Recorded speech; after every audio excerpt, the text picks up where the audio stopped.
வணக்கம். இது அதிர்வின் இன்றைய பிரதான செய்திகள். முதலில் தலைப்புச் செய்திகள். போதையில் நாடாளுமன்ற உறுப்பினர் ஒருவர் முன்னாள் ஜனாதிபதிக்கு கூறிய அறிவுரை. பிரபல பாடசாலை தரமைந்து மாணவனின் மோசமான செயல். அனுதாபத்தையும் எதிர்ப்பையும் தெரிவித்த ஜனாதிபதி அனுர. மூத்த டிஐஜி ஒருவரின் சகோதரி என கூறி அடாவடியில் ஈடுபட்ட பெண். இலங்கை வந்த சவுதி நாட்டவர் விமானப்பணி பெண்ணிற்கு செய்த செயல். இருவருக்கும் நீதிமன்றின் உத்தரவு. கொழும்பு ஜனாதிபதி செயலகம் முன்னாள் பயணி மீது தாக்குதல். வெளியான ஆதாரம். பாடசாலை நேரத்தை அதிகரிப்பது தொடர்பில் பிரதமரின் நிலைப்பாடென்ன? 2 நாடாளுமன்ற உறுப்பினர்கள் தங்களுக்குள்ளே சுடுபட்ட வரலாறுகளும் உண்டு. துப்பாக்கி வழங்குவது ஆபத்தானது. சிவஞானம் ஸ்ரீதரன் எச்சரிக்கை. ஜனாதிபதி நல்லவர்தான். நான் ஒரு நீதிபதியாக யாரையும் குறை சொல்ல முடியாது. ஆனால் கட்டாயப்படுத்தி ஓய்வு பெறப்பட்டேன். தழுதழுத்த குரலுடன் முன்னாள் நீதிபதி இளஞ்செழியன். என்னுடன் மீண்டும் படம் எடுத்தார், சந்தோஷமாக கதைத்தார். ஆனால் 4 கடிதங்கள் எழுதினேன். 4 கடிதத்துக்கும் எனக்கு பதில் கிடைக்கவில்லை. ஆனால் ஜனாதிபதி நல்லவர். எனக்கு பதவி உயர்வு தந்திருந்தால். ஸ்ரீலங்கன் ஏர்லைன்ஸ் விமானத்தில் இருந்த விமான பணிப்பெண்ணை தாக்கி காயப்படுத்தியதாக கூறப்படும் சவுதி நாட்டவருக்கு நீதிமன்றத்தில் குற்றத்தை ஒப்புக்கொண்ட பின்னர் 3 மாத சிறை தண்டனை விதிக்கப்பட்டுள்ளது. சிறை தண்டனைக்கு கூடுதலாக 10,000 ரூபாய் அபராதமும் விதிக்கப்பட்டுள்ளது. குறித்த நபர் அக்டோபர் 26 சவுதி அரேபியாவின் ரியாத்தில் இருந்து கட்டுநாயக்க விமான நிலையத்திற்கு சென்ற ஸ்ரீலங்கன் ஏர்லைன்ஸ் விமானத்தில் விமானம் தரையிறங்க தயாராகும் போது அனைத்து பயணிகளையும் இருக்கை பட்டிகளை கட்டுமாறு விமான பணிப்பெண் அறிவுறுத்தியுள்ளதாகவும், ஆனால் சந்தேக நபர் அறிவுறுத்தலை புறக்கணித்து ஊழியருடன் வாய்மொழி வாக்குவாதத்தில் ஈடுபட்டதாகவும் அவரை உடல் ரீதியாகவும் தாக்க தொடங்கியதற்காக கைது செய்யப்பட்டிருந்தமை குறிப்பிடத்தக்கது. இதேவேளை போக்குவரத்து விதிமீறல் தொடர்பாக சட்டத்தை அமுல்படுத்த சென்ற காவல்துறை அதிகாரிகளுக்கு இடையூறாக நடந்து கொண்ட மூத்த காவல்துறை டிஐஜி ஒருவரின் சகோதரி என்று கூறிக்கொண்ட தெமட்டகுடையை சேர்ந்த 46 வயதுடைய பெண்ணை அடுத்த மாதம் 10 வரை விளக்கமறியலில் வைக்க கம்பஹா நீதவான் நீதிமன்றம் உத்தரவிட்டுள்ளது. மோட்டார் வாகனத்தில் பயணித்த பெண் போக்குவரத்து விதிமீறல் தொடர்பாக வாகனத்தை நிறுத்துமாறு காவல்துறை அதிகாரிகள் சமிக்ஞை செய்த போதிலும் அந்த உத்தரவை அவர் புறக்கணித்துள்ளார். பின்னர் காவல்துறை அதிகாரிகள் அவரை பின்தொடர்ந்து தடுத்து நிறுத்திய போது அதிகாரிகளின் கடமைக்கு இடையூறாக நடந்து கொண்டிருந்தார். மேலும் இந்த சம்பவம் தொடர்பாக சமூக ஊடகங்களில் பரவலாக பேசப்பட்டிருந்தது.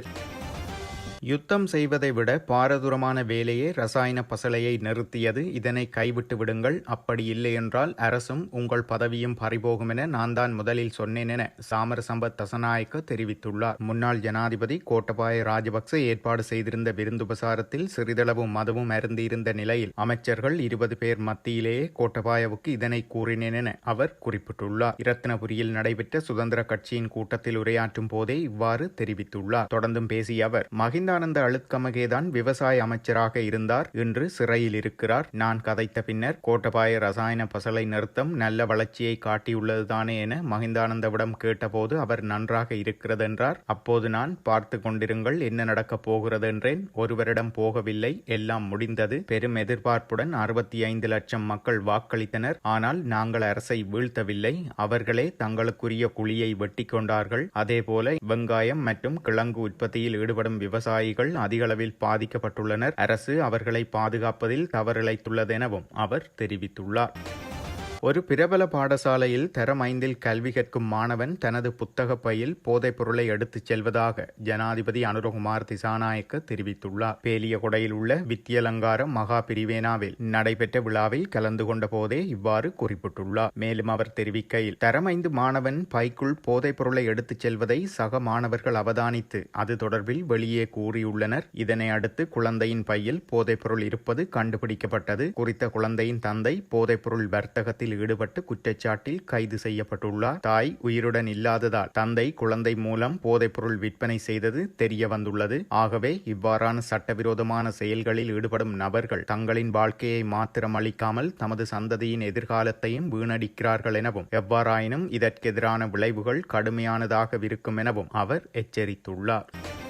நீதி சேவையிலிருந்து தான் ஒருபோதும் விரும்பி ஓய்வு பெறவில்லை என்றும் கட்டாயப்படுத்தி ஓய்வு பெறப்பட்டேன் எனவும் மேல் நீதிமன்ற நீதிபதிகள் சங்கத்தின் முன்னாள் தலைவரும் முன்னாள் நீதிபதியுமான மாணிக்கவாசகர் இளஞ்செழியன் தெரிவித்துள்ளார். முன்னாள் நீதிபதி மாணிக்கவாசகர் இளஞ்செழியனுக்கான சேவை நலன் பாராட்டு விழா லண்டனில் கடந்த 1ஆம் திகதி இடம்பெற்றது. இதில் கலந்து கொண்ட போதே இவ்வாறு குறிப்பிட்டுள்ளார். அவர் மேலும் தெரிவிக்கையில், மேல் நீதிமன்ற நீதிபதிகள் சங்கத்தால் 50 ஆண்டுகால வரலாற்றில் ஏகமனதாக தலைவராக தெரிவு செய்யப்பட்ட தமிழர் என்ற பெருமையை கொண்டுள்ளேன். கடந்த ஆண்டு செப்டம்பர் 20ஆம் திகதி அன்று புதிய ஜனாதிபதி தெரிவானார். அவருடனான சந்திப்பு தொடர்பில் உரிமையுடன் எனது கடிதத்தை எழுதியிருந்தேன். இதன்படி அவரை சந்திக்க கடந்த ஆண்டு நவம்பர் மாதம் 14ஆம் திகதி எம்மை சந்திக்க அழைப்பு விடுக்கப்பட்டது. எனது தலைமையில் 10 நீதிபதிகள் குறித்த சந்திப்பில் கலந்து கொண்டோம். அங்கு இருந்த நீதிபதிகளில் நான் மட்டுமே தமிழராக இருந்தேன். என்னுடன் வருகை தந்த அனைவரும் எனது பதவி நியமனம் தொடர்பில் ஜனாதிபதிக்கு கோரிக்கை விடுத்திருந்தனர். 90 நீதிபதிகளில் நானே முதலிடத்தில் இருந்தேன். மேலும் இந்த ஆண்டு ஜனவரி மாதம் மேன்முறையீட்டு நீதிமன்றில் இருந்து 4 நீதியரசர்கள் உயர் நீதிமன்றத்திற்கு பதவி உயர்வு பெற்றனர். இதன்போது மேன்முறையீட்டு நீதிமன்றில் 4 வெற்றிடங்கள் நிலவியது. எனக்கு அன்றைய தினத்திலிருந்து 61 வயதாவதற்கு 8 நாட்களே இருந்தன. அதற்குள் பதவி உயர்வு வழங்கப்பட வேண்டும். இதுவே இலங்கையின் சட்டம். ஆனால் ஜனவரி 13 அன்று ஜனாதிபதி அனுரகுமார திசாநாயக்க சீனா சென்றார். மீண்டும் 18ஆம் திகதி நாடு திரும்பினார். 19ஆம் திகதி ஞாயிற்றுக்கிழமை இறுதியாக ஜனவரி 20 நீதிமன்றை விட்டு வெளியேறியிருந்தேன். எனக்கு பதவி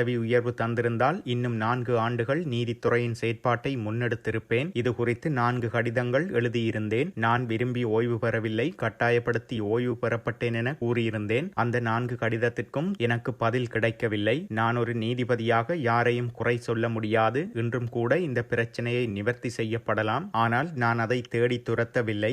நீதி, சட்டம், நியாயம் மற்றும் நீதிமன்றம் ஆகியவற்றிற்காக மாத்திரமே நான் தலை குனிந்தேனே தவிர வேறு ஒன்றிற்கும் தலை வணங்கவில்லை. நீதித்துறை புனிதமானது அல்லது எனது நீதித்துறை புனிதமானதென அவர் கூறியுள்ளார்.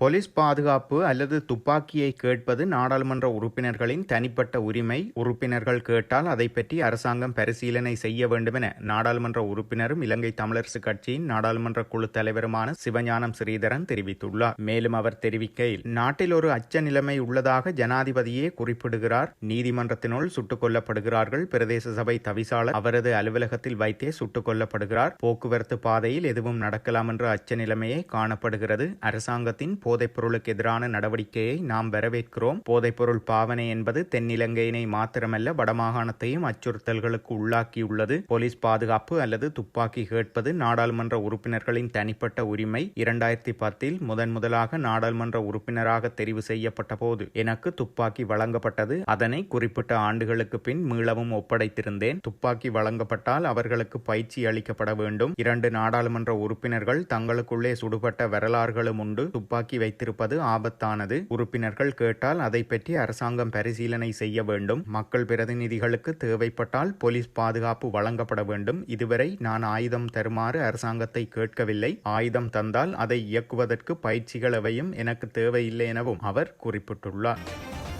பாடசாலை நேரத்தை மேலும் அரை மணி நேரம் நீடிக்கும் முடிவை தொழிற்சங்கங்கள் உட்பட தொடர்புடைய அனைத்து தரப்பினரிடமிருந்தும் கலந்துரையாடிய பின்னரே எடுக்கப்பட்டதாக பிரதமர் கலாநிதி ஹரணி அமரசூரிய தெரிவித்துள்ளார். மாற்றங்களை செய்யும் போது வெவ்வேறு கருத்துக்கள் வெளிப்படுவது சாதாரணமானதென்றும் பிரதமர் குறிப்பிட்டுள்ளார். எவ்வாறாயினும் எந்தவொரு ஆய்வையும் நடத்தாமல் பாடசாலை நேரத்தை நீடிக்க அரசாங்கம் முடிவெடுத்துள்ளதாக அதிபர்கள் சங்கம் குற்றஞ்சாட்டியிருந்தது. இந்த முடிவுக்கான காரணங்களை அரசாங்கம் வெளியிட வேண்டும் என்று நேற்றைய தினம் நடைபெற்ற ஊடகவியலாளர் சந்திப்பில் உரையாற்றிய சங்கத்தின் பொதுச் செயலாளர் நிமல் முதுங்கொடுவ தெரிவித்துள்ளார். இதற்கு பதிலளிக்கும் விதமாக பாடசாலை நேரத்தை அதிகரிக்கும் முடிவு குறித்து குளியாப்பிட்டியவில் ஊடகங்களுக்கு பிரதமர் கலாநிதி ஹரணி அமரசூரிய பின்வருமாறு கூறியிருந்தார். இந்த வருடம் முழுவதும் நாங்கள் தொழிற்சங்கங்களுடன் கலந்துரையாடினோம். ஆசிரியர்கள் மற்றும் அதிபர்களுடனும் உரையாடினோம். அதன் விளைவாகவே பாடசாலை நேரத்தை அரை மணி நேரமாக அதிகரிக்க முடிவு செய்துள்ளோம். சுமார் 2 வருடங்களுக்கு முன்பு அமைச்சு இது குறித்து ஒரு சுற்றறிக்கையையும் வெளியிட்டிருந்தது. இதை எப்படி செயற்படுத்த என்பது குறித்து ஒரு மாதிரி கால அட்டவணை அதிபர்களுக்கு அனுப்பப்பட்டுள்ளது. இதுபோன்ற மாற்றங்கள் ஏற்படுத்தும் போது வெவ்வேறு கருத்துக்கள் வருவது பொதுவானதாகும். இதை செயற்படுத்த முடியாது என்பதற்கு அடிமட்ட அளவில் அதிக எதிர்ப்பு இருப்பதாக நான் காணவில்லை என அவர் தெரிவித்துள்ளார். இத்துடன் செய்திகள் நிறைவடைகின்றன. மறக்காமல் அதிர்வு சேனலை லைக் மற்றும் சப்ஸ்கிரைப் செய்து கொள்ளுங்கள்.